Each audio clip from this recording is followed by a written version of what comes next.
our session.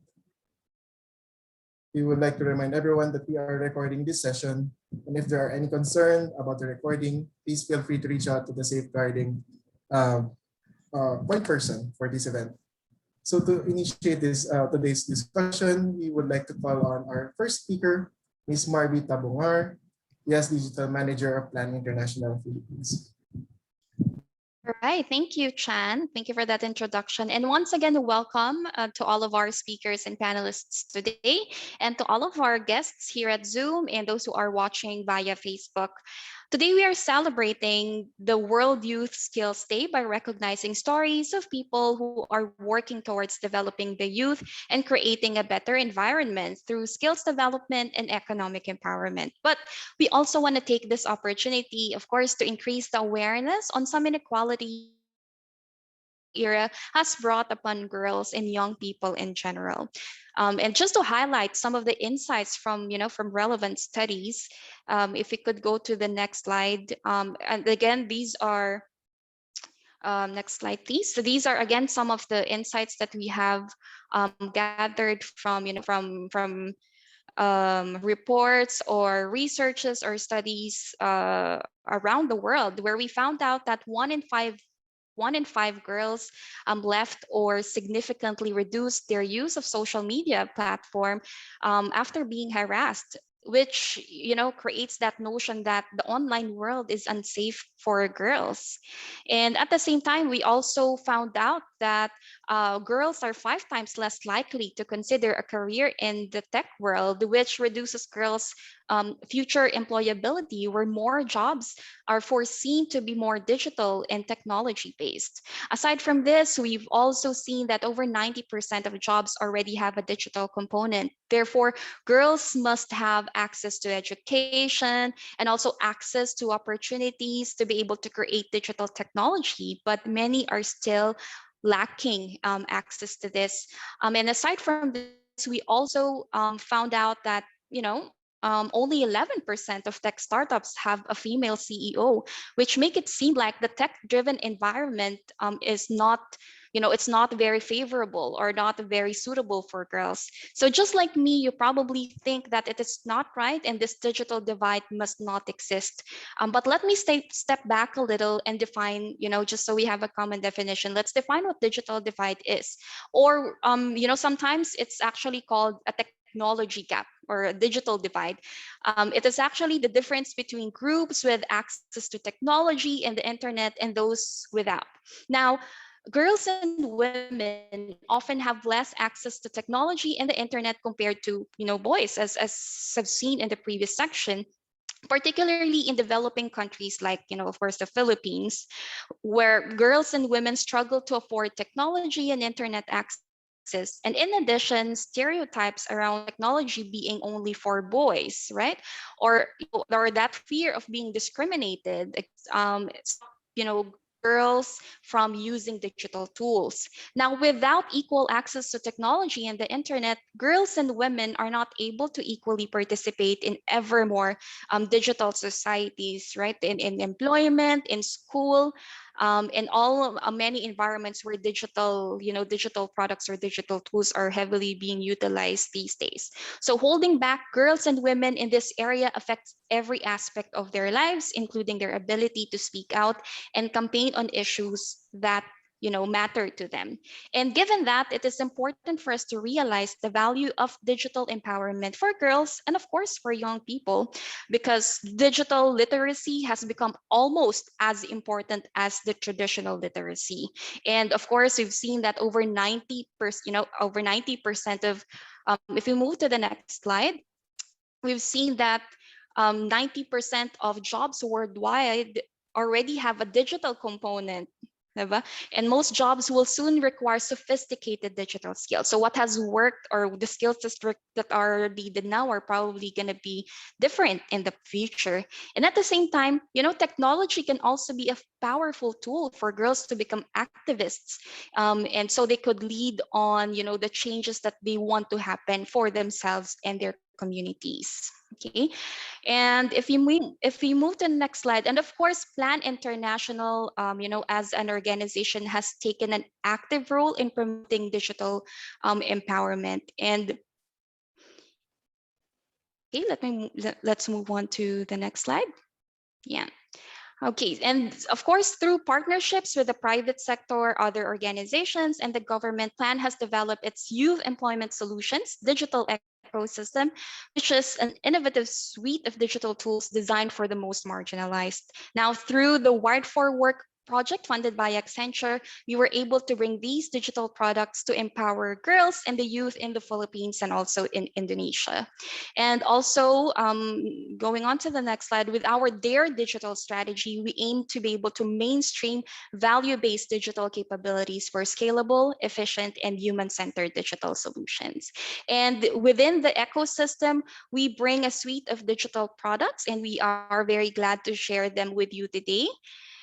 And in the next slide, you'll see, the different digital products. For example, Yes Intel is a market scan solution that identifies opportunities and challenges in setting up youth employment and entrepreneurship programs in the target area. We also have Yes Academy, which is our digital learning platform where young people can access job relevant skills, training, and gamified courses, let me highlight, for free. And of course, we have Yes Hub, which is what we're going to feature in today's event, which is a portal where YEE practitioners and partners can share their best practices and access tools. And if you move to the next slide, I'll also share, the other digital products that we have, such as Yes Me, which measures the impact of YEE programs so that it can be utilized. Or these data can be utilized for better program planning. And we also have TESA, which helps young people, especially young women, to identify and articulate their skills, build a CV, okay, and find training and decent work opportunities through Facebook Messenger. And the newest product in our suite is, Hope Down Here, which is a standalone game-based learning product that aims to teach work readiness skills to young people, and which is set in the Pacific. And I just want to take, a couple of slides just to feature some of these digital products. So for example, in the next slide, you'll see Tessa, which is a Facebook chatbot. We call her Ate Tessa. Okay, so Ate Tessa you could actually interact with Ate Tessa via Facebook Messenger, and through your interaction with Ate Tessa, in the next slide you will see that Tessa or Ate Tessa could actually help you identify your skills, build your CV or your resume, and also find that training and employment opportunities. And at the same time, we also have Yes Academy, which I mentioned is a digital learning platform where we have a portfolio of courses that the youth and girls could access for free. For example, we have one of the courses that we have, if you move to the next slide, is the alternative learning system reviewer course. And in the next slide, we also shared that another course that exists is the life skills training course, which is designed to strengthen personal values, which is definitely very valuable to any job that the youth or the girls would like to have in the future.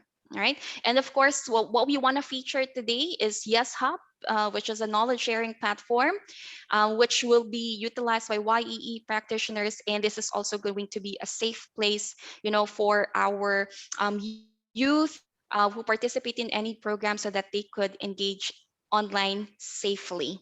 All right. Okay. So, yeah. So those are just screenshots, but you will hear more about Yes Hub through ECA in a bit. So I encourage everyone on behalf of the Yes Digital Team and Plan International, let's all work together, let's collaborate and dare to break this division, that digital divide, that technology gap. Let's eliminate inequalities. And definitely we also call for challenging these norms and stereotypes. Okay, and together, let's dare digital. And at this point, I want to take, it is actually my pleasure to introduce our speaker today. Her story of building her digital skills is a story that we want to celebrate so we can inspire other girls and other young people. Our speaker is a communications professional with experience in working with NGOs and nonprofit organizations in producing social media and marketing materials.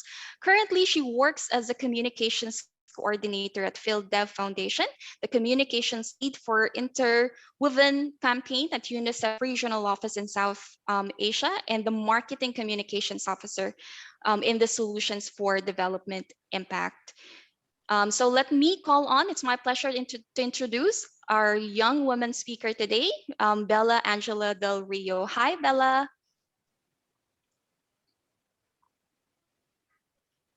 Hi, Marby. Thanks so much for introducing me. Hello, Of course. everyone. Thank you for joining us today as well. Okay, I'll be sharing my screen. Can I share my screen? Yeah. Okay, so today I'm going to be talking about my journey in a digital development world. And as you can see on the side, medyo masaya ako to be here. And I'm really excited to just talk about my journey as, as a young person and as a woman in this industry. Yeah, being part of this industry today. So just to give you some context, and as Marby shared earlier, what I do now is comms. I do communications, I do designs. So I do graphic designs, video editing, and things like that. But it's more than just editing for me. It's more than just designing. And it was more for like all that I do now is because I want to, develop the world and change the world, as cliche as it may sound. So this is my journey as a 22-year-old, and how I started being part of the development sector, and how I was able to improve my digital skills. Okay, so I started off as a student in undergrad colleges. I'm a BS Economics graduate, and I know some of the people here joined in this call as well. Is some of my classmates from school. So hello, hello. It started in school. I was part of various organizations. I was part of the student government. I was part of the leadership program, the economics org, ENC, and all these other organizations in school. And by being part of so many orgs in school, it got me thinking, I don't want to just be doing, I don't want to just be making impact in school. I don't want to just be talking to different students and impacting their lives. Like, what if I'm able to impact the lives of other people around me or the people outside of school? To give you context, I wasn't really from the Philippines. I didn't live in the Philippines my whole life. I just initially moved to the Philippines for college. So most of my life was lived abroad. And it was kind of scary to just go into a new country and go into a new school. Because at the time, I didn't know how to fit in. But most of the people in my school was, from different countries. And all of them are medyo konyo. So parang, I can do this.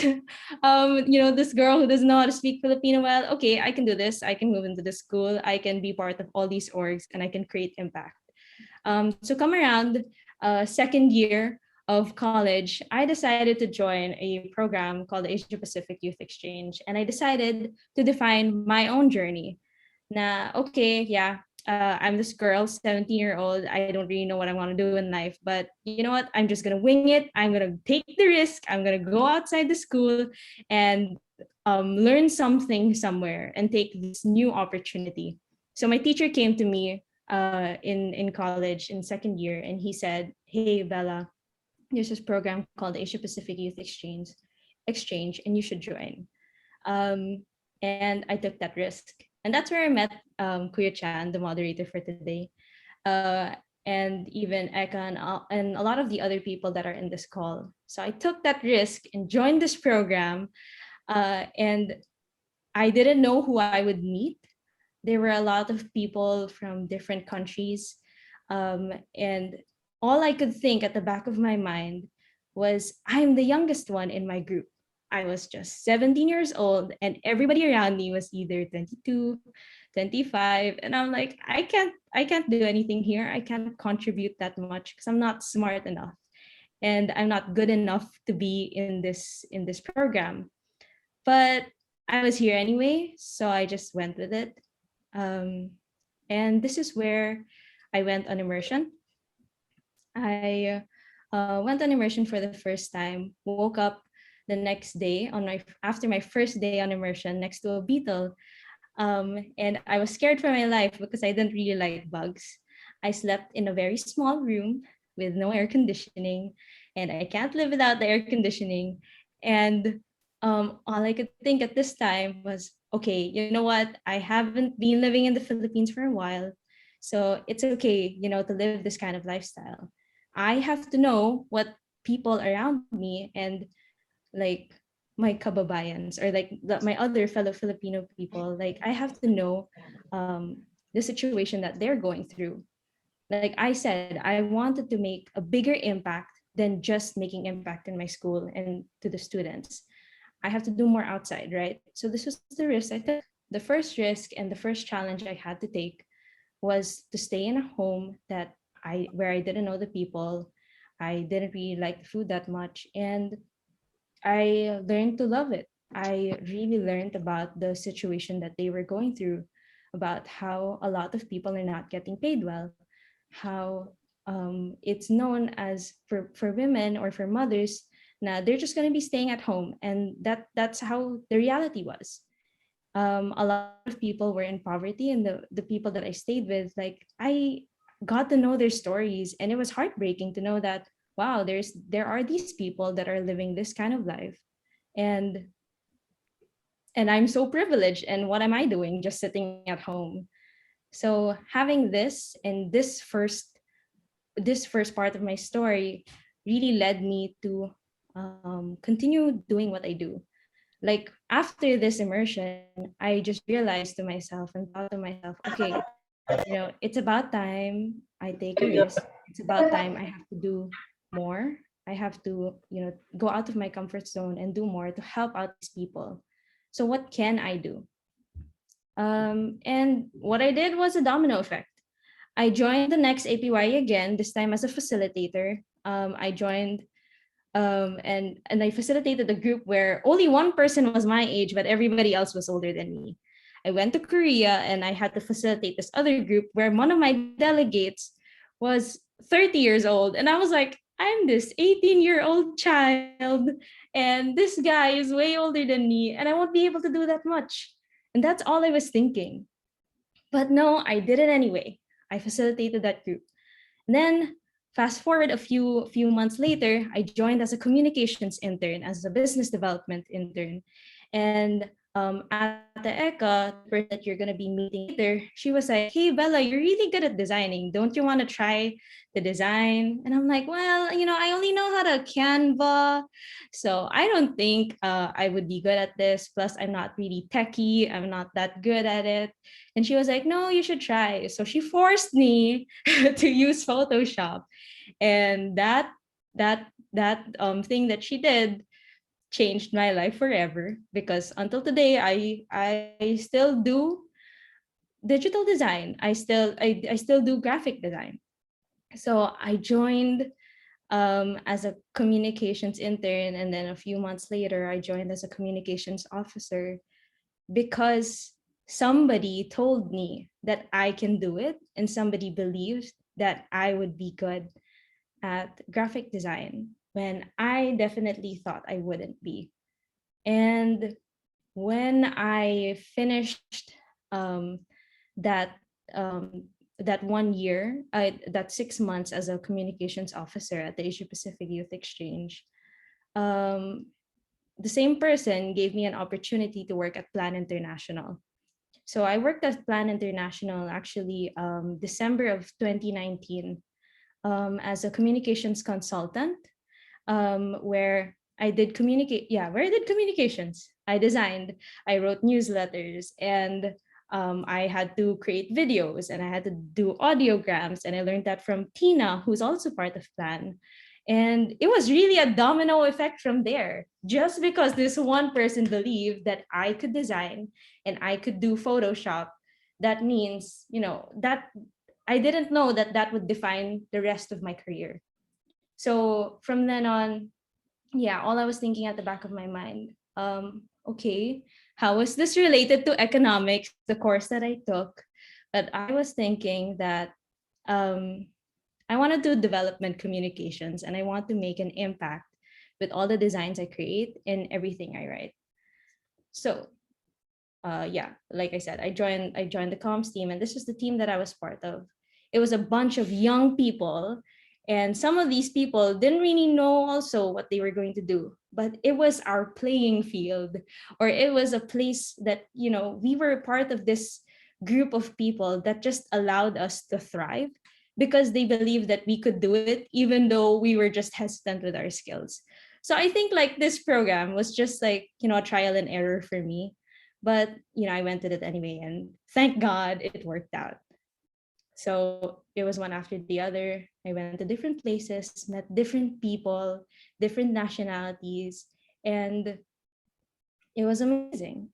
Till today, I'm very thankful for that experience. And what I had to do as a young person, at the age of 18, at the age of 19, was to network and meet more people. Because I realized, like, after I took the first risk, which was joining this program, I realized that I have to meet more people that can teach me more things and that can tell me or force me to do things that I wouldn't want to do, in terms of like, the development and in terms of my career. So I met all these other, crazy, insane young people that are thriving. And I'm like, whoa, yeah, this is so cool. I want to be a young person that's thriving. So what worked? It was really the enabling environment. And I learned this from Plan when I was teaching one of the modules for the Asia Pacific Youth Symposium last year. And we were talking about creating an enabling environment. But I'm not going to define it how I thought it last time. I'm going to define it the way I define an enabling environment for me. So one, an enabling environment is where you receive a lot of affirmation. Okay, because as we celebrate World Youth Skills Day, let's do things, and let's talk about youth. um I know as a young person it can get very emotional for us. I know as a young person it can get very scary. And sometimes sobrang yeah, it can get very scary, and you're not really sure if what you're doing is right because you're just testing the waters. But what worked for me was a lot of affirmation. A lot of affirmation from Ate Eka, from Kuya Chan, a lot of affirmation from my supervisors before, from Simon, from John, and all these people that just told me na, hey, you can do it. Hey, you're doing a good job. And I also asked some of my friends, early this morning, to share with me what worked for them. And one of my friends, Harvey Lock, said, consistent encouragement and recognition. One good job buddy is enough to make you feel seen.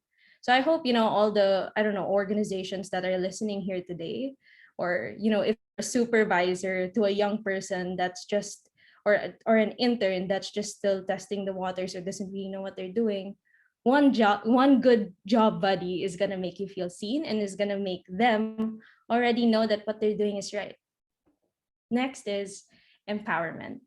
Like I shared earlier, this person told me to do Photoshop and I did it, and I didn't think I could. And I was empowered in a way to just go with it and to just, start designing. And yeah, like that really worked for me. Empowerment is also, people believing that you could do it. Empowerment is, showing and telling a person um even if they don't know what to do, you're guiding them and you're telling them, hey, I know it might seem scary, but come on, you can do it. Test the waters, just go with it and wing it, and you'll reap the benefits in the future. So this is something one of my friends shared with me earlier also this morning. Her name was Mariniel Clarete, and she's from Kubo. She said it's more of their work ethic that inspires me to be my best.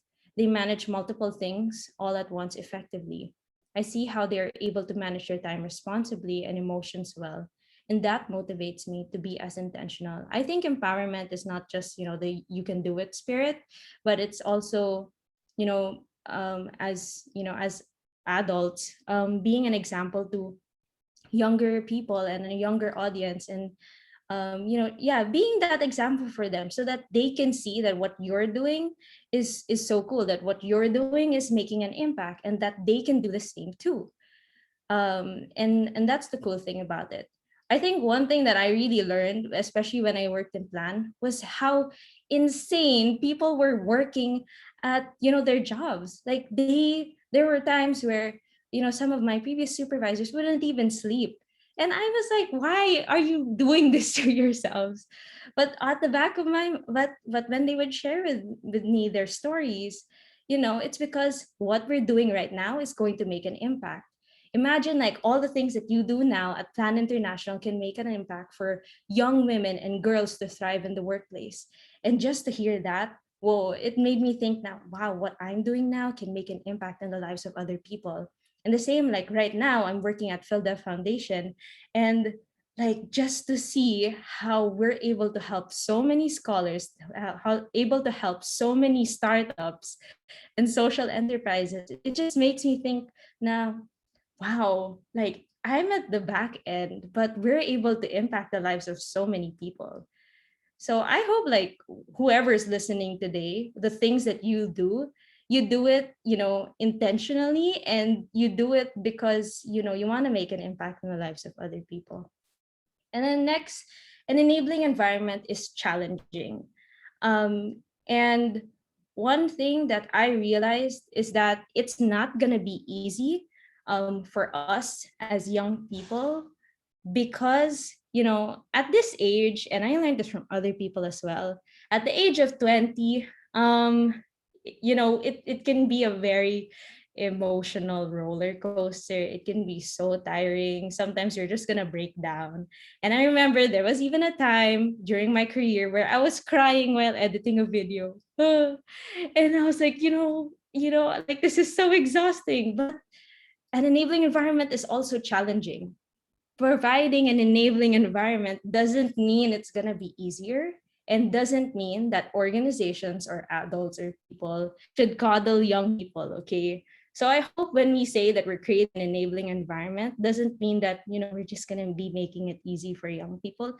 I mean, yeah, we want to make it easier, but we also want them to learn something. So it also has to be challenging. So I hope that's a big takeaway, because that was a takeaway for me when I was making this presentation.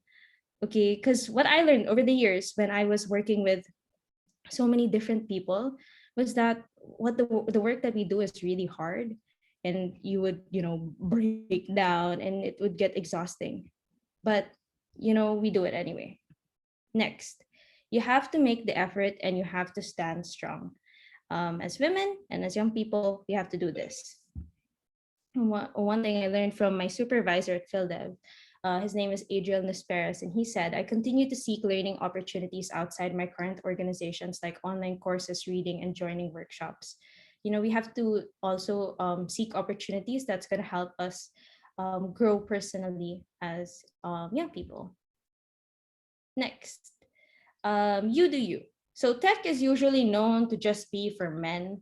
And I totally don't agree with this. I don't think tech should just be for men. Let's break that stereotype. It should also be for women. As a person, this is what I was able to do.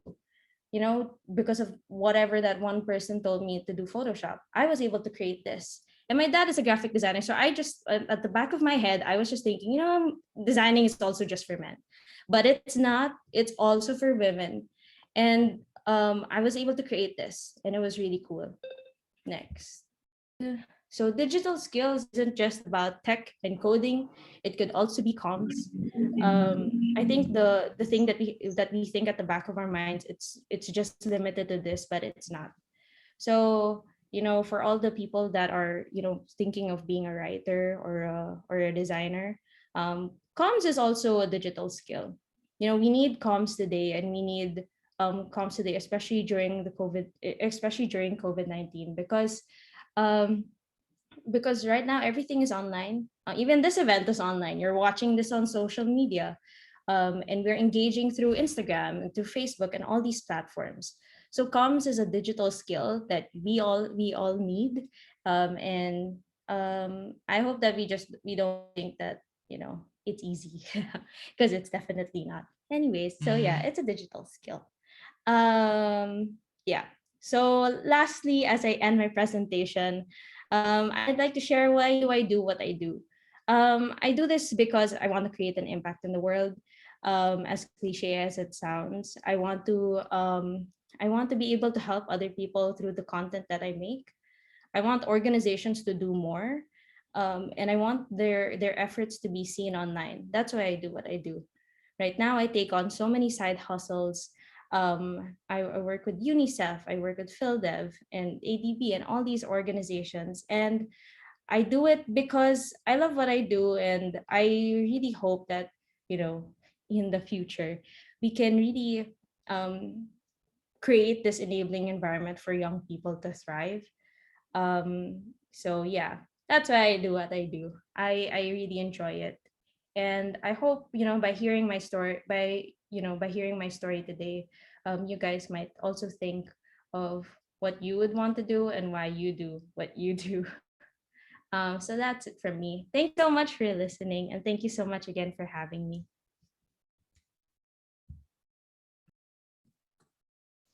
All right, all right. Thank you so much, Miss Marby and Bella. It was mentioned that digital is not only for women, for men. Miss Marby and Bella are some of the women in technology who are making waves to let people know that digital solutions is doing its best to be more inclusive. Celebrating the World Skills Day with us. So we encourage everyone to share our event in your social media platforms with the hashtag Dear Digital and hashtag WYSD2021. I think it's on my digital background right now.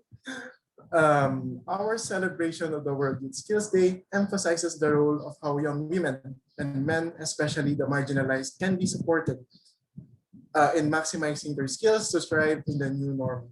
So the next session will deep dive on the potentials of digital solutions and how it can support the youth in honing and showcasing their skills for their official participation in the formal economy, especially during the pandemic.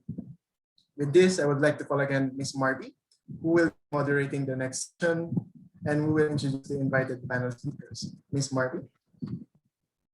Thank you, Chan, and agree. I really appreciate the presentation and the story shared by Bella. That's a story that, again, we want to celebrate. In this event today, the World Youth Skills Day. How are we empowering the youth to, we develop skills that they need today and also in the future? Right. So yeah, thank you again, Bella. And moving on to the next part of our event today. So what we're gonna have is a short or a brief presentation from our invited speakers and panelists, who I will be introducing shortly, and then it will be followed by a panel discussion where we're going to have a conversation around some of the emerging topics or thoughts around digital skills development for the youth. And whilst we prepared a couple of questions for our panelists, we still encourage you, to raise your questions or to share your thoughts around this emerging topic. Okay, so let's proceed. Please post them in chat, and if you are watching on other platforms, you may feel free to share your thoughts and comments as well. Okay, so let me introduce our first panelist and speaker this afternoon. Our first speaker is an adjunct faculty at the Master of Science in Innovation and Business program at the Asian Institute of Management, where she teaches a course on Philippine branding and art science. Her ongoing research on art science has brought her to Harvard University, Case Western Reserve University, and Silicon Valley tech companies like Google, HP, and MIPS. She is the founder and creative director of Studio Ideanale, a digital media studio that focuses on styling things Filipino and science communication. She completed her doctorate in Philippine Studies major in international relations at the Asian Center UP Diliman, and her masteral in art studies major in Philippine art history in UP Diliman as well, where she pioneered a study on the history of the Philippine souvenir store and Filipiniana displays. So we're so very excited to introduce to share the floor with our expert speaker today, Ms. Maria Socorro Romabiles, or Corrine. Hello, Corrine. Good afternoon. Hi, how are you? Doing good, doing great. Thank you for joining us today. Yeah, okay, great. Yeah, fantastic. Okay, so are you going to share my slide, Marby? Yeah, Yes, like I yes, hope, Corrine will do that. yeah, I hope I finish and I will do this in 5 minutes, right? So, so this is a field that I've been into for some years now after teaching STEM students in Mapua University for almost 10 years. No? So I teach art appreciation to STEM undergrads. So this is how this course developed. And this is also how I got involved with the digital world. I am not exactly as young as Bella. And I remembered when I was like her age at 17, I was a bohemian. And up to now I'm a bohemian.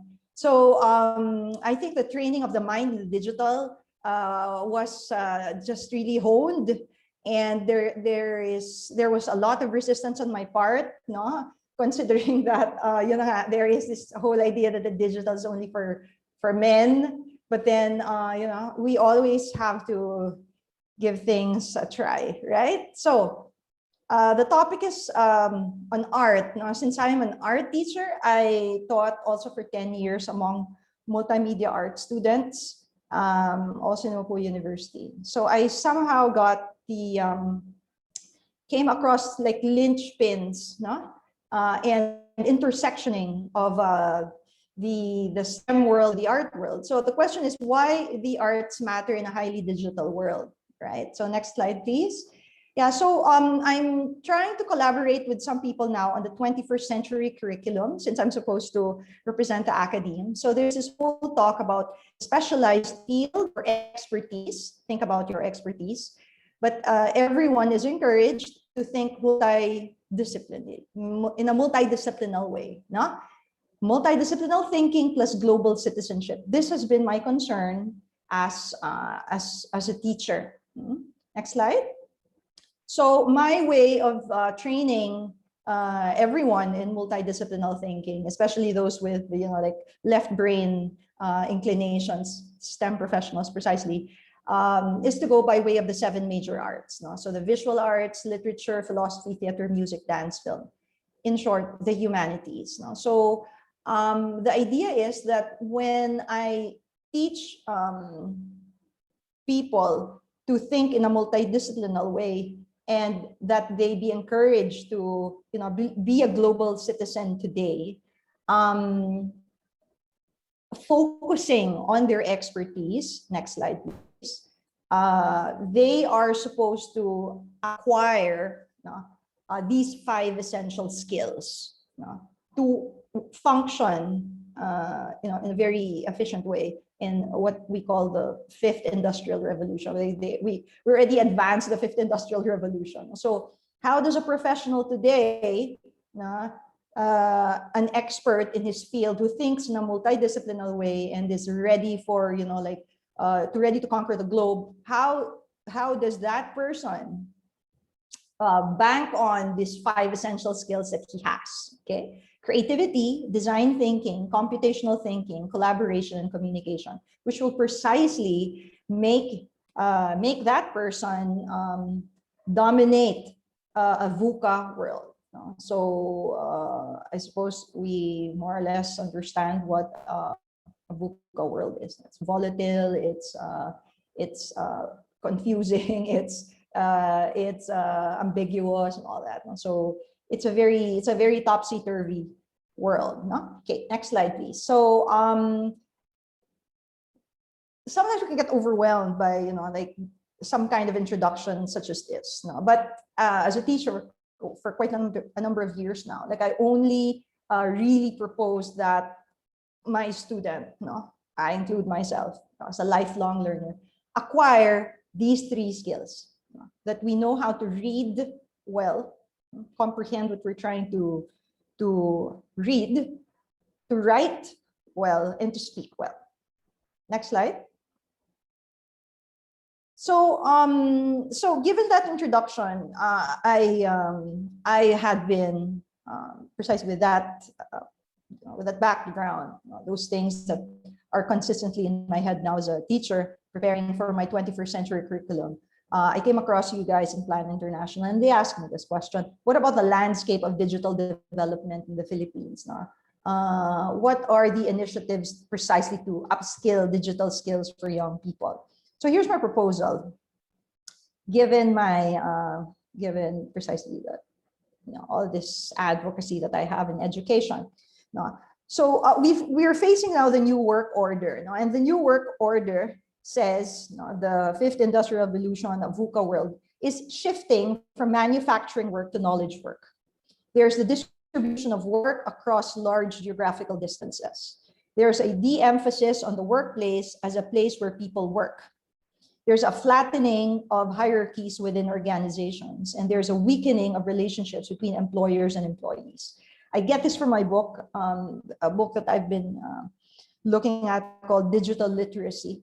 And they precisely are saying that the fifth industrial revolution, apart from it being VUCA, has this new work order, which is basically, functioning in a digital environment, okay, which precisely has oiled this new work order. Next slide, please. So, given all that, this digital world that we're in with that new world order, what skills and abilities must we have? It's a given that these are digital skills that that goes beyond just knowing how to run a computer, turning it on and off, and also like really going beyond the use of softwares or programming. So it's really, having that good grasp of what is happening to you when you face things digital, and having precisely the digital consciousness. So I say that these are abilities that we must have. Also taking it from this digital literacy book that I've been using. It says we have to have the ability to quickly search. So to find and evaluate great masses of information, to find and evaluate, and not take in everything. So given an arts perspective, I say that the arts, the humanities, the 7 major arts precisely tries to help you find what has more meaning and what inspires. So there really is some kind of linkage, between having those digital literacy skills with an artistic brain, or a person who has had some kind of training in art appreciation. Because art gives meaning, and you're trained to search for that, and then it inspires you. So it helps you in your quick search. Next slide, please. And today, with the digital literacy skills, it says that, we have to have this ability to create coherent reading pathways, which is just so much to read with all the hypermedia and all the hyperlinks. So the question is, do we know what we're supposed to read? Because there's just so much of information. And we can't always be in, we're not automated. We are not all the time we're not a machine. We're not into data analytics all the time, or we're not AI as persons. But how do you really be in what matters? By knowing elements and principles of things. Like what's foundational here? I think when studying the arts, sometimes you might think it's all subjective, but there actually are rules. So artists are trained to follow the rules so that we can break them and come up with styles of our own. But before we can do that, there's a lot of discipline, in thinking about art. Next slide, please. Okay, so we also have to have the ability to create multimodal documents. So we combine words, graphics, video, and audio. And Bella was talking about that earlier. But when we really dig deeper into art studies, which is something I'm trained with, there is the constant search for what is beautiful, really, and what is sublime. You know, like what is what goes beyond the physical, no? Something that's spiritual, and sometimes it's very liberating. And so really digital literacy goes beyond what is apparent and what might seem superficial. So that is the training in the arts that can help, in all these digital skills. Next slide, please. Okay, and then we also have to have the ability to create art. So I've been teaching multimedia students for some time now, art appreciation, and really it goes beyond just shooting and editing digital photos and video. Art practice is something reflective, it's even contemplative. That's why going to museums is actually very helpful. Next slide, please. Next slide, thank you. So ability to create and maintain dynamic online profiles is also empowering, no? Manage large and complex online social networks. As Bella was saying earlier, like it's so exciting to meet so many people on site, but can you imagine, you've probably tripled the number of friends that you have online. You can have friends in 5 continents. But self-expression means self-mastery and self-possession. You know that you are Filipino, for example. Now, given all the influences from abroad, you know what you're made of. No? So art may be expression. It's always about expression, whether you're a surrealist or an abstract expressionist. But at the end of the day, you know what you're made of. No? So there's this discipline also that you acquire in the arts, very compatible with things digital. Next slide, please. So there's this ability to explore and navigate online worlds that we must know as a skill. So we have to be able to interact in virtual environments like Leonardo da Vinci. Why? Because there's just so much to interact with.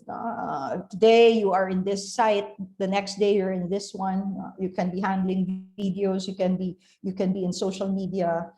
You can be interacting with people on social media. So you got to know what it means to be in each location at the time.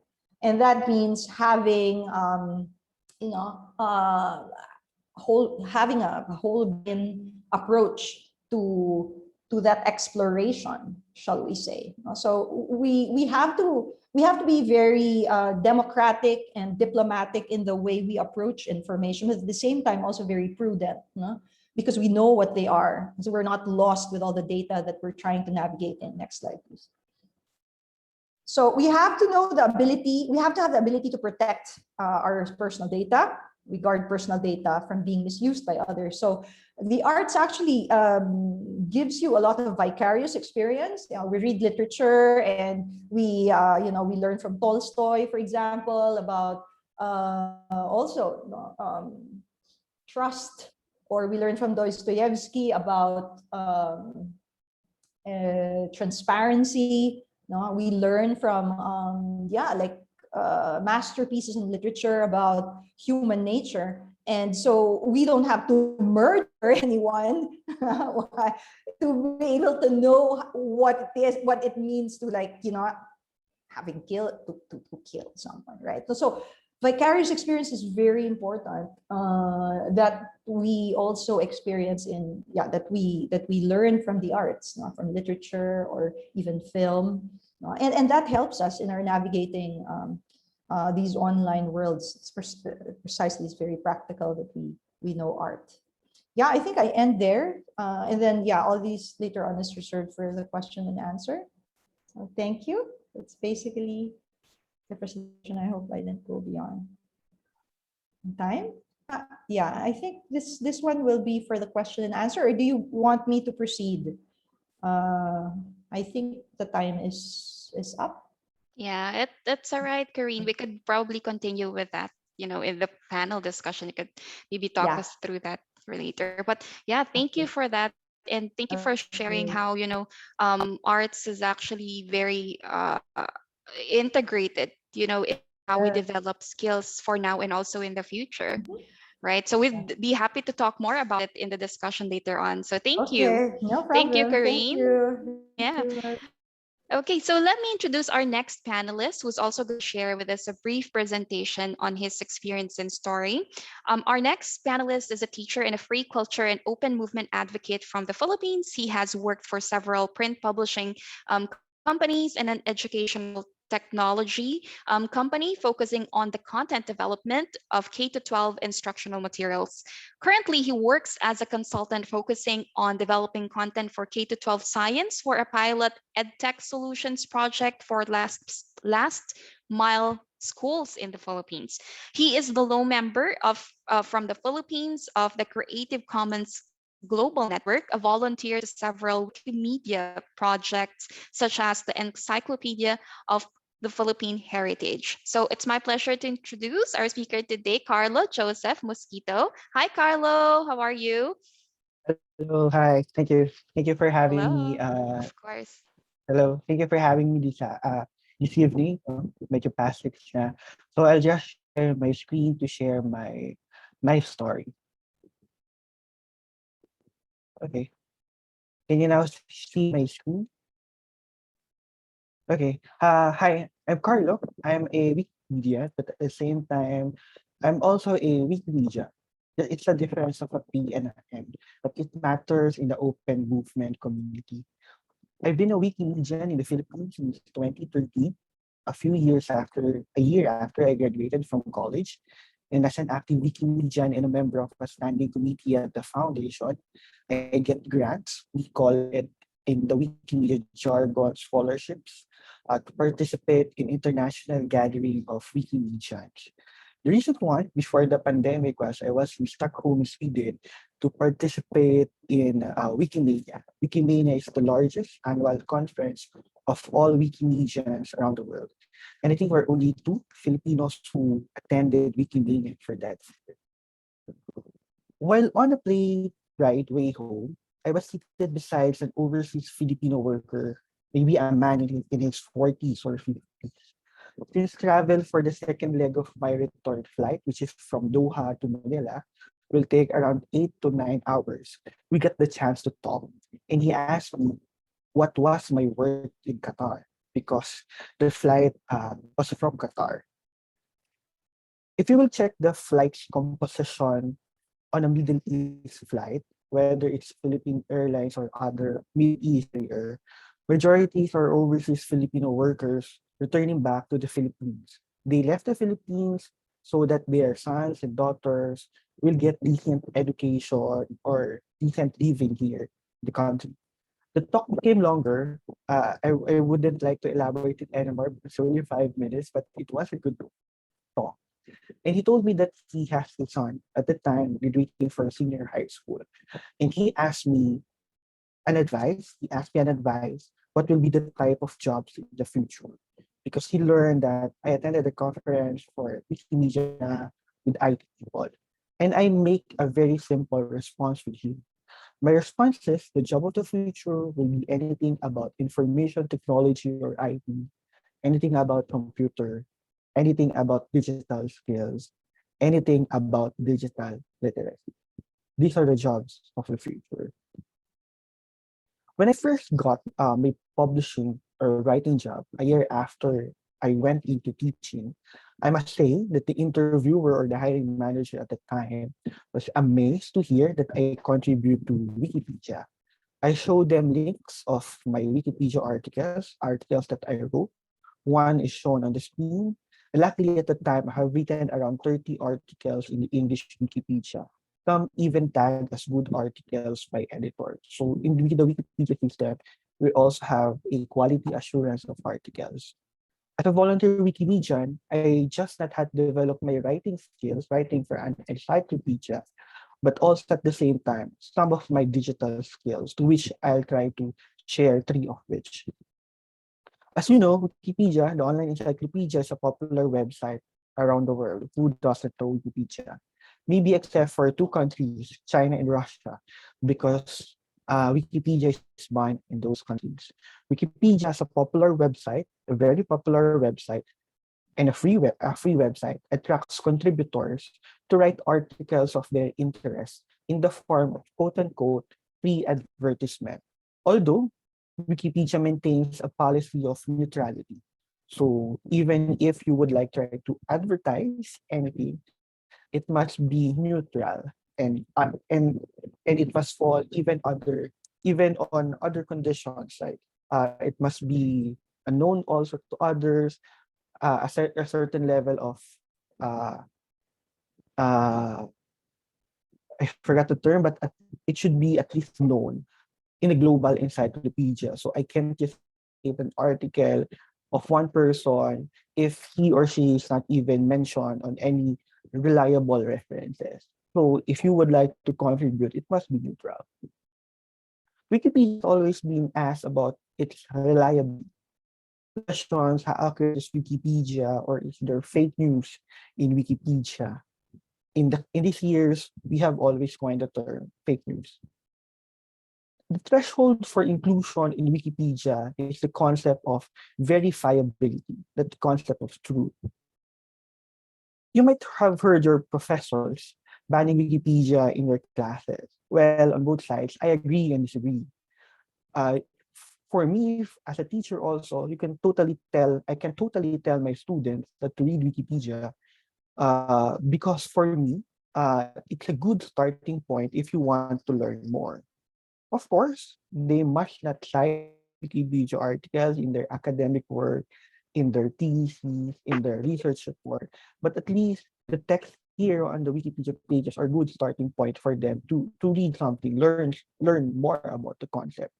And besides, to check for verifiability of the content, there are links, there are footnotes to online sources or even offline sources at the end of every sentence or paragraph. A good Wikipedia article has a lot of those footnotes. For me, if you would like to question a Wikipedia article, you just go and check the source. It's linked. It's online. Most of them are online, and verify if the content in that article is accurate. Wikipedia also doesn't produce original research as an encyclopedia. Hence, we now go to one of the three digital skills that I mentioned. If you're a Wikipedian, a contributor to Wikipedia, we synthesize information from reliable sources. We identify reliable sources to create one article. With those, we don't just get one reliable source, we get a lot of reliable source, both offline and offline, to create just one article.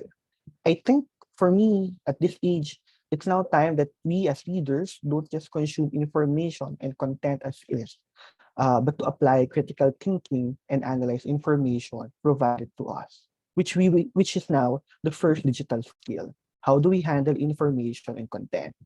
And not all online content, even offline content, are reliable.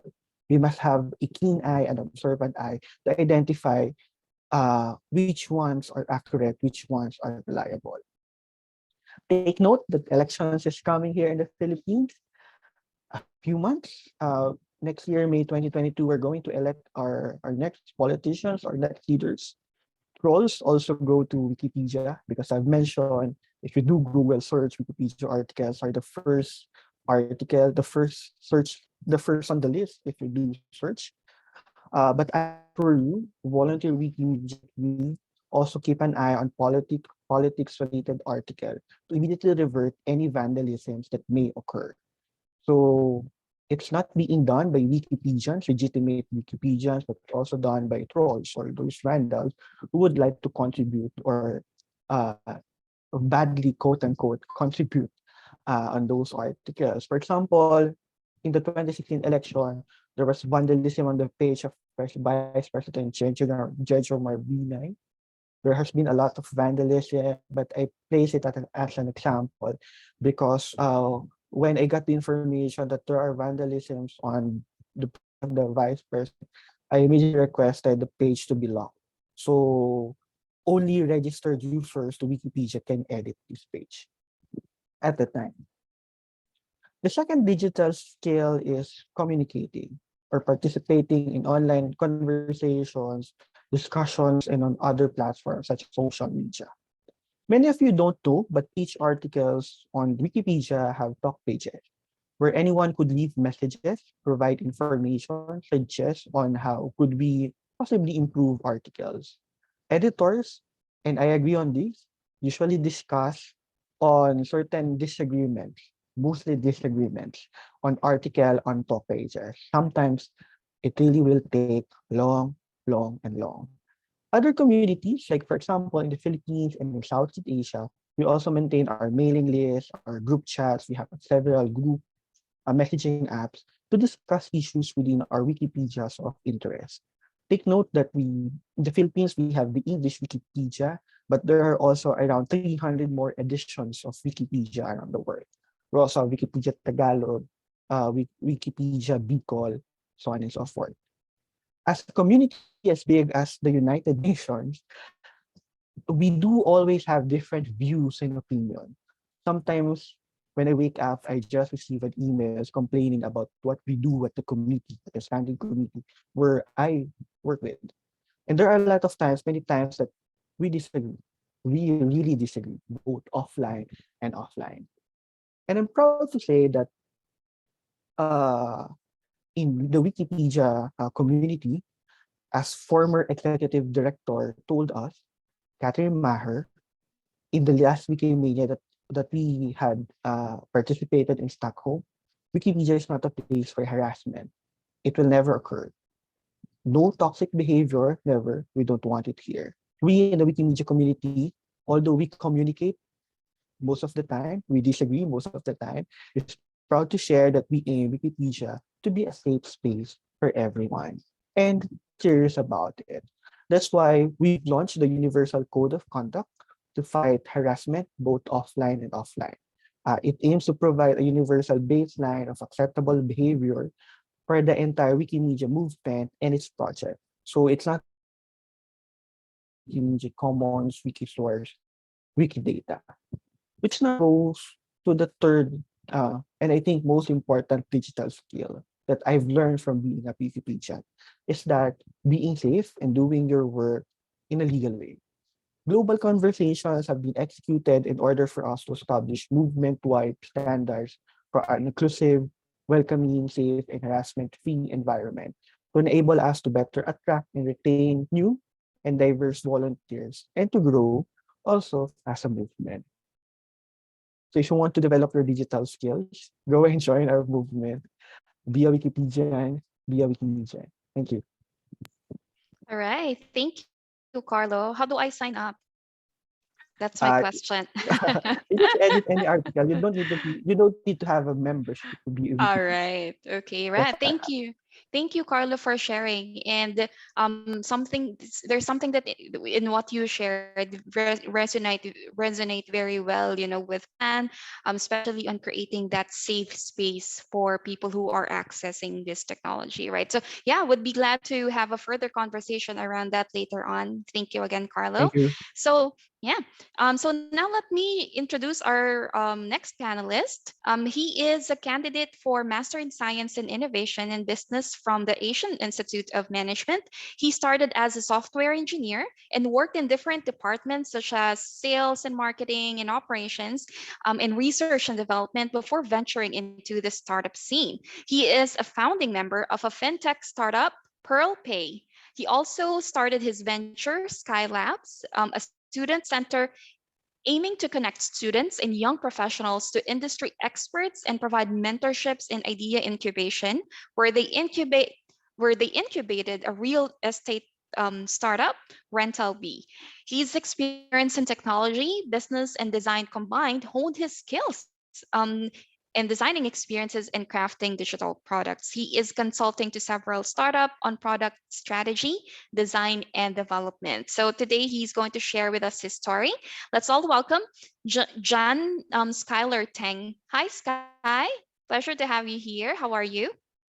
Oh, so thanks for inviting me here. So I will really just share my screen. Sure. So yeah, can you hear my screen? Can you hear my screen? Can you see my screen? Yeah.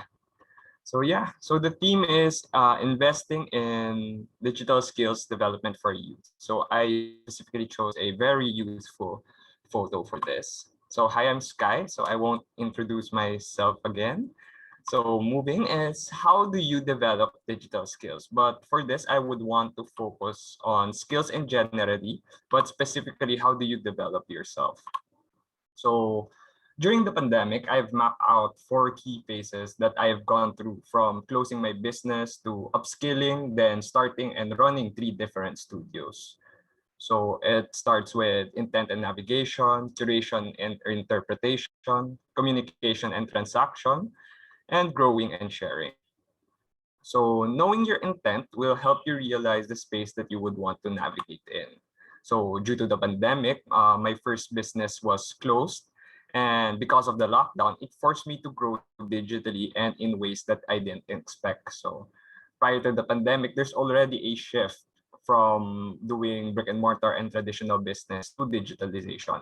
However, with the current events, it just accelerated our market towards digitalization. So it's using the different digital technologies such as mobile phones and connecting and navigating through the internet using different digital products to scour for information. So for curation and interpretation, when you know your intent and you have navigated through the different information, you need to curate and interpret those different information to prove them useful for you. So with this, information in the internet grows day by day, and you need to filter, understand, and distinguish the relevant data to what you want to find. So in my case, I've researched on the different opportunities out there, and I started taking online courses, and I did some job hunt as to get me through this pandemic situation. And pretty much I learned different skills until I found which skill I would want to focus on, which happens to be on design. So curated knowledge is nothing without when you're not using it. So you need to start communicating and transacting with different people. So communication and transaction, with the rise of the digital industry like e-commerce, e-learning, telemedicine, telehealth, and remote work, we need to use the internet to maximize online communication and collaboration with people we know and with people we don't know. So I've landed my first job after 3 years of being self-employed. So I applied and was hired to be a UX designer for a US-based startup consulting, where I learned how to design digital products. And last is growing and sharing. So with the rise of content creation like blogs, articles, wikis, and podcasts, we need to start taking part in the creation of more data. So, and more importantly, we need to share the knowledge and experience we have, especially to those who are less privileged.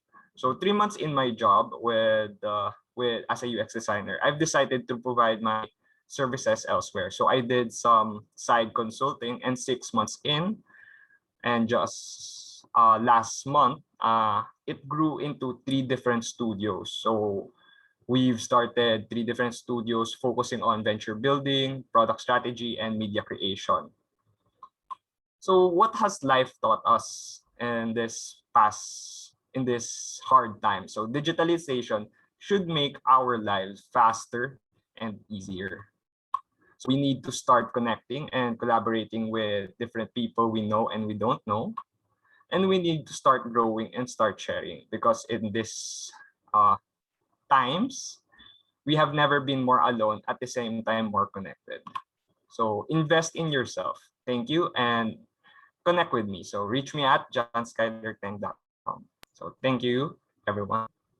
Thank you, Sky. We'll definitely take note of your email address here. So thank you for sharing your story of resilience, right? And I'm pretty sure that our some of our guests here could probably relate to what you have experienced, your story of challenges and how you have overcome them, especially during this pandemic. So thank you for sharing that, Sky. And of all those, the presentations and the sharing of our panelists, it it makes sense that, in this world of digital, the ability to find meaning despite, the noise that we see in the digital world, using our critical thinking and our ability to grow despite the challenges that we face, and despite the need for us to continuously grow, is something that's going to help propel ourselves in the future.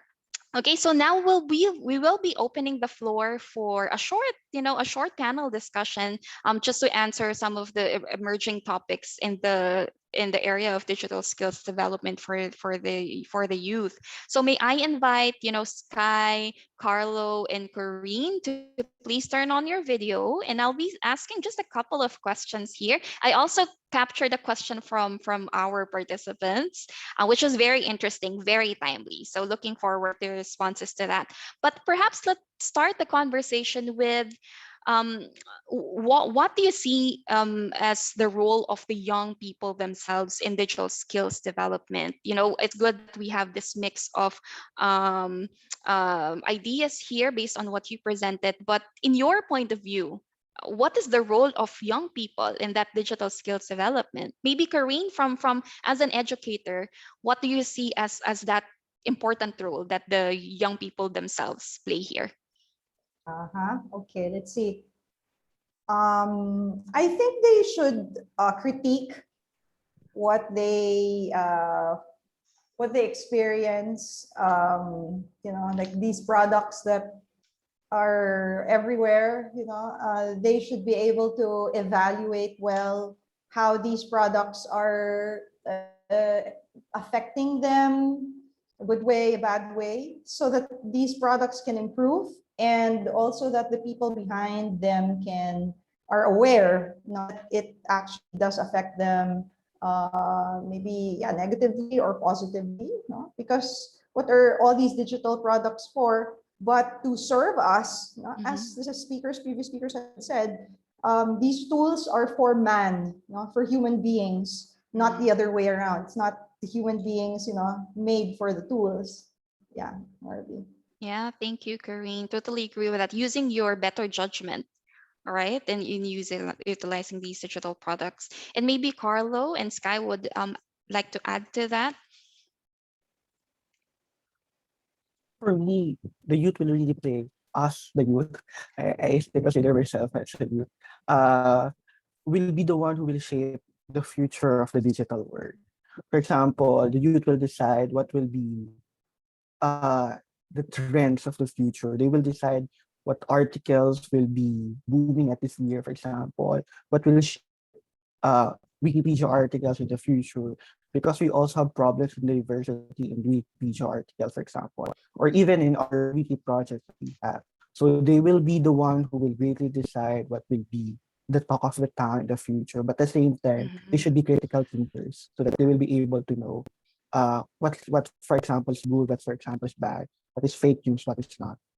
Yeah, taking that active role, right, Carlo? I saw a comment here from Marlito, and he's cheering you up and saying that maybe you can share how young people could take an active role in managing fake news being circulated, diba, online. Yeah.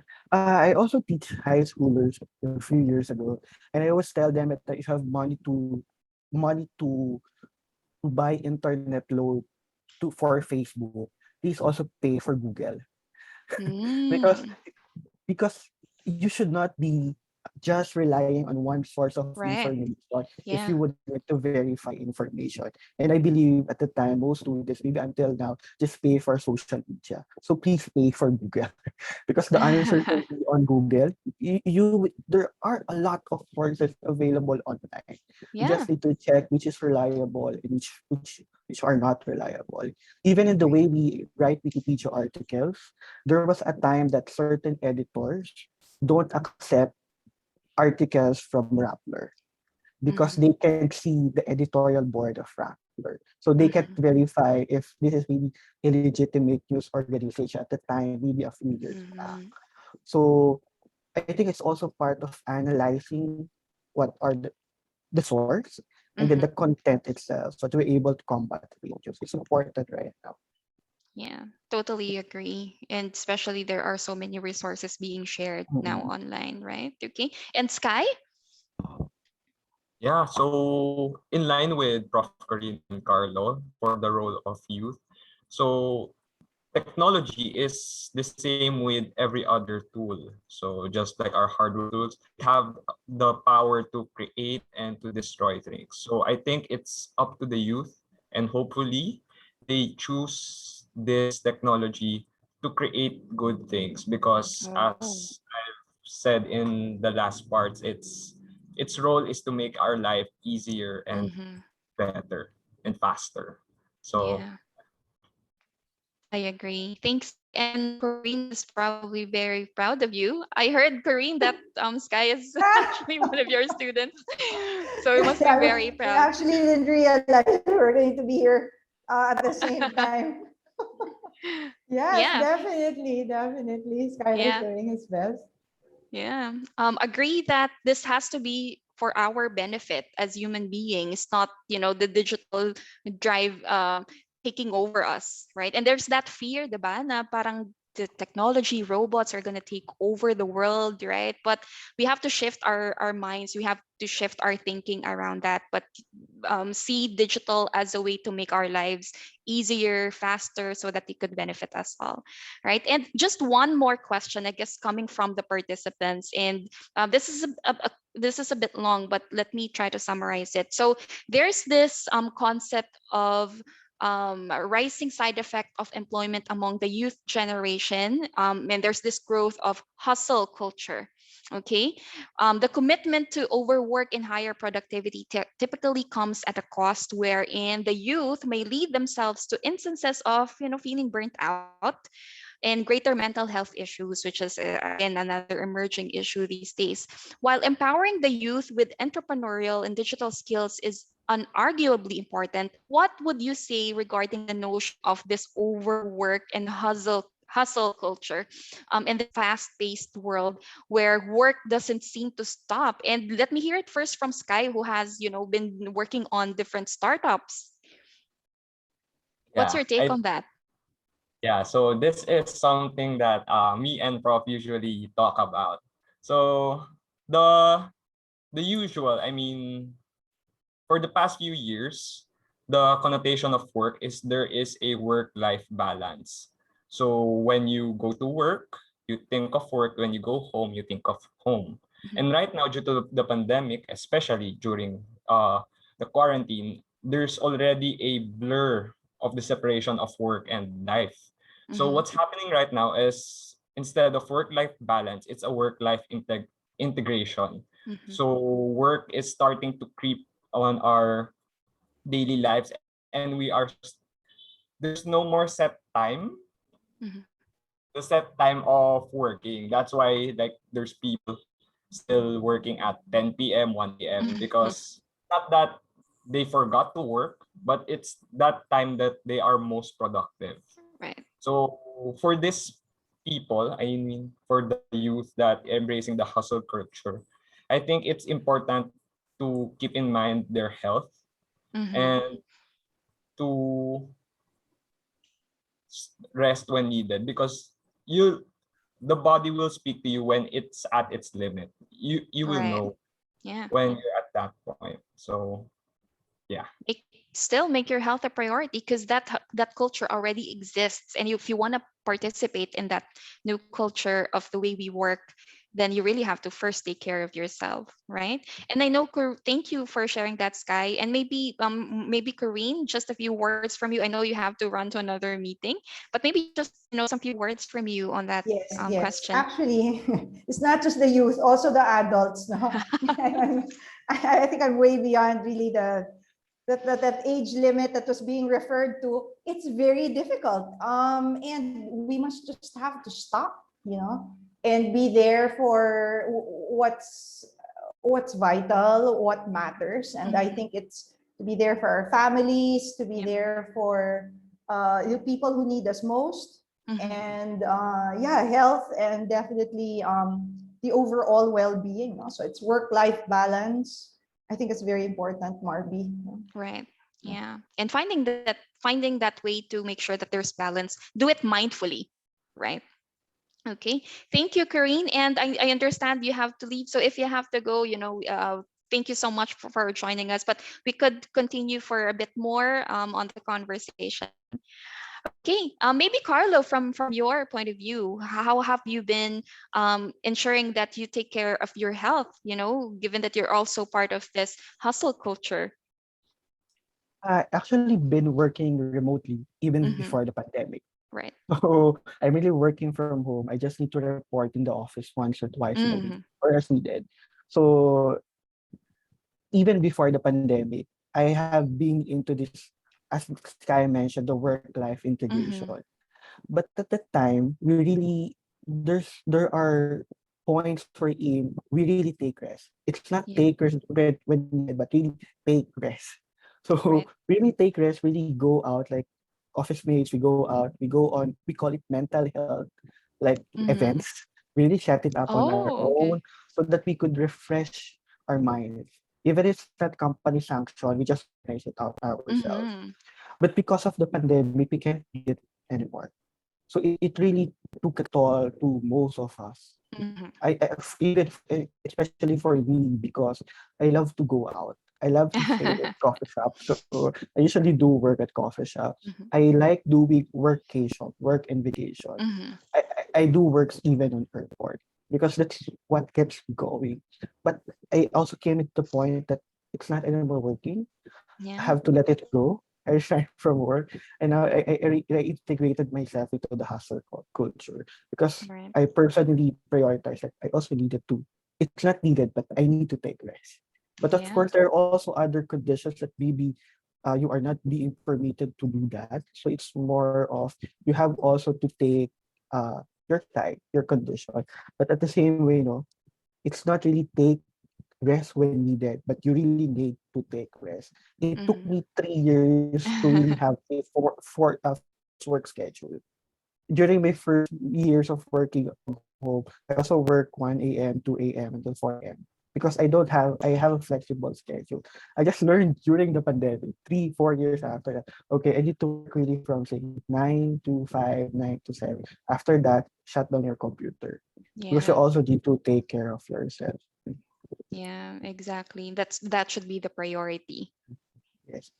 Yeah, right. Okay, thank you so much. I know we still have some questions, but because of the time, limitation at this point, we're gonna wrap it up here. Thank you again, Sky, Carlo, and Karine. I think the way you shared what digital skills and how the young people could actually navigate through this digital environment were very, very helpful. And thank you for sharing your thoughts as well on ensuring that the young people are still taking care of themselves in this digital world. All right. So thank you once again. Now, moving on to the next part of our event, let me pass it on to Chan. All right. Thank you, Ms. Marby, and to our speakers, Ms. Corinne, Sky, and Carlo, for your insights about the landscape of digital development. Again, we encourage everyone to share our celebration of the World Youth Skills Day to your social media networks with the hashtag seen in my screen. Right? So, as discussed during the panel discussion, we have to recognize that global shifts such as the new work order and the surging industrial revolution impetused by the pandemic and the new normal has created shifts for spaces for digital development and its role to play, especially in labor and skills demand, shifting towards data and knowledge, even the sectors of arts and humanities. Companies such as Wikipedia allows data to be available online for free while generating opportunities for people to contribute in developing the quality of data and assuring safe digital spaces in the platform and enabling potential livelihood. These are potential entry points for young people to skill up. It should also be emphasized that there should be strong support system to develop the digital skills of young people. So this shift to digital due to the pandemic also opened lots of opportunities for digital skilling up and calls for the need of how young people can curate their digital skills and make full use of it. So this massive shift of digital highlights the need of having platforms that will allow digital development interventions to be connected with each other. The next session will talk about specific digital tool which aims to breach the digital communication gap. So to introduce the next speaker, I would like to call on Ms. Eka Menyes, YES Program Implementation Support Coordinator and Product Owner, YES Hub. Please take it away, Eka. All right, thank you, Chan. All right, so for this evening and afternoon to some, I would like to focus and reiterate what our previous speakers has told about. So it's more on the knowledge work. There has been a shift to knowledge work and a big emphasis on communications as well as access to resources, the ability to search. And for the next slide, we'll be talking more about a platform that could help us. So we'll be launching tonight, Yes Hub. So on the next slide, please. Yes Hub is a one-stop shop for knowledge sharing and community building. So as an action point, join the hub. And what is it about? It's a one-stop shop for youth employment and entrepreneurship wherein you can find resources, you can build your own community. Going to the next part would be it support and provide guidance to a suite of Yes digital products. As if you were here earlier, Ms. Marby was able to give us a walkthrough of the Yes digital tools that could help strengthen the breadth and depth of youth economic empowerment and youth employment and entrepreneurship programs. And at the same time, next, please, we value inclusion and privacy. When you enter this platform, which we call the Yes Hub, we do not overcollect personal information. And at the same time, it is a space for everyone to share ideas, questions, and thoughts wherein we build the community. We're in like-minded people as well as relevant stakeholders, may it come from the academe, from the private sector, or partners could come together, share resources, share knowledge, share ideas, and even opportunities from their own. And on the next, and Yes Hub also, as what I said earlier, consolidates resources wherein you can find resources from different partners, from different organizations. What we envision that everyone working on not only on youth economic empowerment, but working with young people could put up their resources in Yes Hub so that we could build up this as a product of choice, wherein we could collaborate with each other. And lastly, it is where we ask youth what they think in the spirit of meaningful youth engagement. We would love to embed youth voices in everything that we do. And by doing so, we have a platform wherein we put young people in the front line and to provide their insights and and to provide an environment for them to um to to for them to have to share a seat in the table. And on the next slide, we'll talk more about what is happening now. So, are you experiencing some struggles to cope with email overload? We know that we have this shift from before. If we were working, um, you can just poke your office mate and tell him or her that, hey, I need this and that. But now there is this digital fatigue also, wherein there's a lot of emails or a lot of DMs, Skype messages. And what we envision here in Yes Hub is to build a community wherein various areas of interest, wherein you can see a feed that shows the latest on youth economic empowerment or youth employment and entrepreneurship, and activities from various organizations. And at the same time, on the next slide, I would like to ask everyone to, if so if you could see, this is a sample of the communities page in Yes Hub, wherein you can find different groups or different communities and post resources. You can also post insights, news, and you can also gain cookies and awards whenever you interact on the hub. So it's like a mini forum. The communities is like a mini forum, or if you're familiar with Facebook group, it's something like that. but with a focus on a specific theme, on a specific sector, or on a specific area of interest.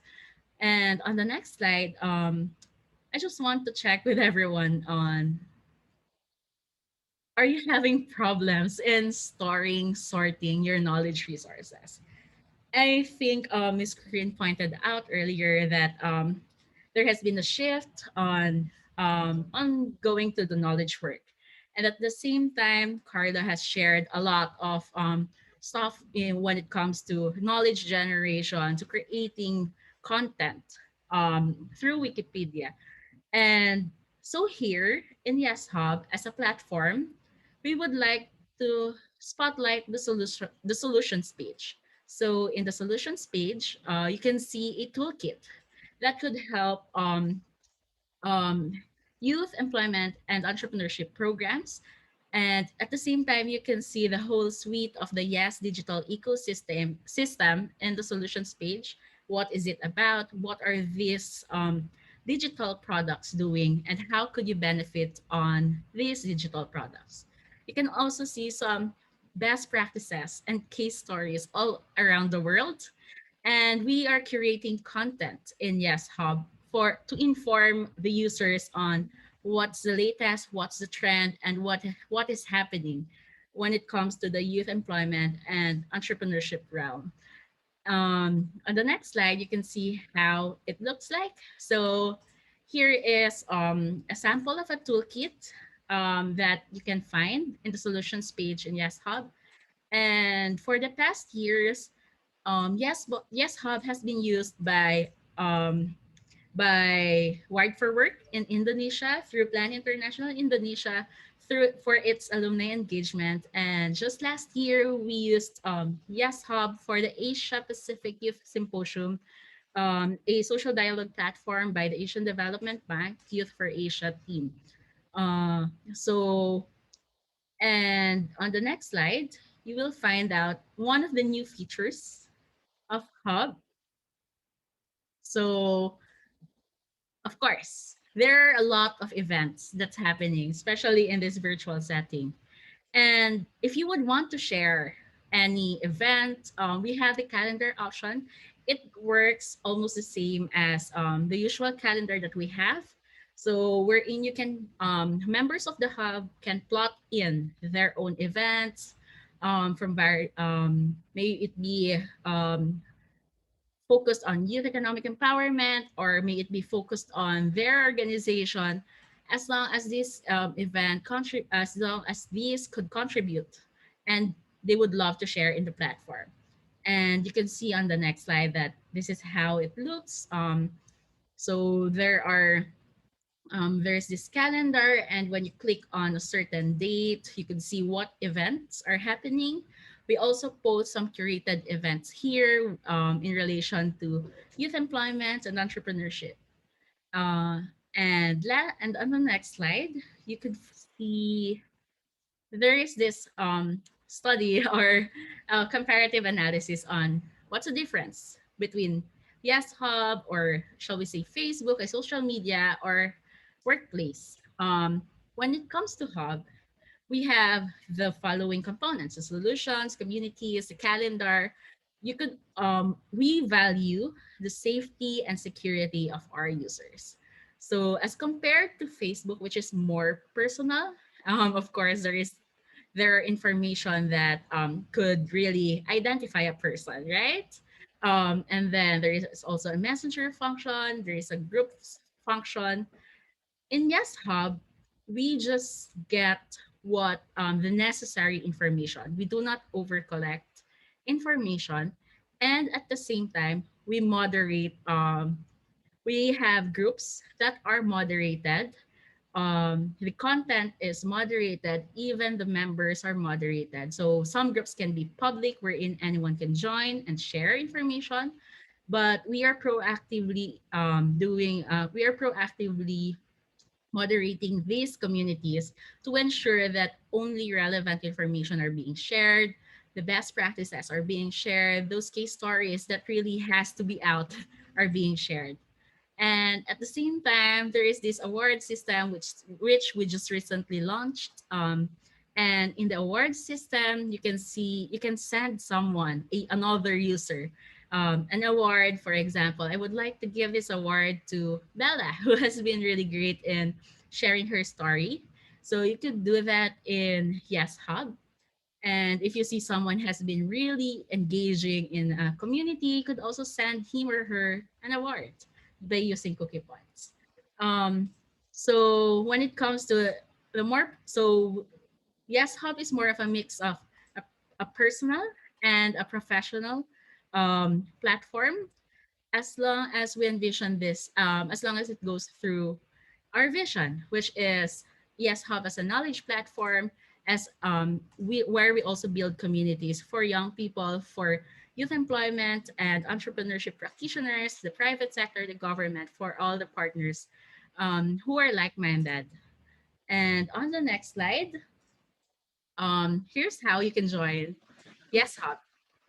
Yes, next please. Next please. So you could go to hub.yesdigital.org, and you could also check on, and you can sign up in the hub, and you can also comment and um, provide insights in the hub. So here we launched Yes Hub to today, and we are very excited to let everyone know that as of today, the mobile application is already done. We are just waiting for Google to approve it. And hopefully by Monday next week, we all have Yes Hub down to our fingertips or down to our mobile phone. So next slide, please. So these are the steps wherein what you can do. So you can sign up and verify your email address and try to use Yes Hub and share information, share the knowledge that you have, the resources that you have in Yes in the platform. And next would be yes. So please, if you want to join the hub, you could also use our mobile application. It's done, and we are just waiting for it to be available in Play Store, and hopefully in the next couple of weeks, even in App Store. So that's it. That's a short presentation about one of the digital products wherein we could communicate, we could share resources, we could also create strengthen our knowledge work. So stay up to date and in the loop. Join the hub. That's it for Yes Hub, please. And we hope to see you there. So join the hub. And I'm giving the floor back to Chen for the closing. All right. Thank you so much, Eka, and congratulations for the launch of Yes Hub. And we are hoping that the tool can help support initiatives in the digital development. We are also encouraging everyone here to sign up in Yes Hub through the link shown in the chat box. For those who are interested to work with us through the hub, please feel free to reach out to Eka or Ms. Marby through this Zoom or via email that was shared by Eka before. All right, so as we wrap up the celebration of the World Youth Skills Day today, we wanted our participants, especially young women and men, to know that digital development opens opportunities which can help everyone to thrive with the massive shifts of skills demand to data and knowledge. That these digital solutions provide inclusive interventions which allows everyone to meaningfully participate in the formal economy. It's a work in progress, but we know that with the help of everyone, we can make it happen. So as an action call mentioned by Ms. Marv in the beginning, let's work together, let's collaborate, break the divide, eliminate inequalities and challenge norms and stereotypes. Let's dare digital. So thank you so much, everyone. And before we conclude the celebration, I would like to invite everyone to open their cameras, if possible, for a final group photo. All right. We're seeing lots of happy faces. Very happy to see all of you. It's just not around the Philippines, it's around the globe. I see some partners. Thank you so much for coming. Okay. So, All right. Is everyone ready? All right. 1, 2, 3, smile. One more. 1, 2, 3, smile. All right. Thank you so much, everyone. thank you so much, everyone. If you have any questions about the session or any concerns, please feel free to contact us. All right. Thank you, and I think it's already good night, at least for the Asia region. Thank you, everyone. Thanks for joining us. Thank you.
Ayan, I think tayo na lang, no?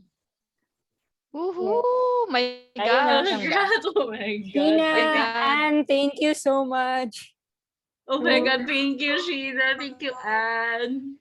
Tanggal na akong init. Organizing team picture. Yes, on ko lang Yes. po, cam ko. Ay, Oh yes, Tina, Tina. Ba't Tina. ganyan? Ano na? wait lang Smurf? po. Nangyari? Hindi ako pwedeng mag-ano eh. Nandito yung dog ko sa likod ko. Ay, okay. Wait lang. Nasama mo siya. Sige. Pero may pa, For some reason, hindi gumagana sa akin yung background. So, okay. Kapag gumawa, no, ayaw pa. Okay, tama, Sa tama. kanya ba yung hindi? Nakakainis naman yon. Sa kanya ba yung wala? Aww. Okay. Oh, hello, Nikki. 1, 2, 3. Kakagising na. Ay, hala, teka na wala si Sheena. 1, si Sheena. 2, Sheena baligtad. Namamalik. Ayan, Sheena. Alas Test pala ang muna. Sheena natin. Ayan. Naloko na. 1, 2, 3, smile. One more pa. Ice ko lang tong aso ko. Bye. Okay. 1, 2, 3, smile. Alright. Alright, Thank congrats you. everyone. Thank you. Congratulations. Super Yay! thank Yay! you, Congrats, Eka. Sheena and Anne. Grabe. Yeah, thank you, Anne, Sheena. Shan, Tina, Eka, Pao, good Thank you job, po. good job. Dinner na. Yeah.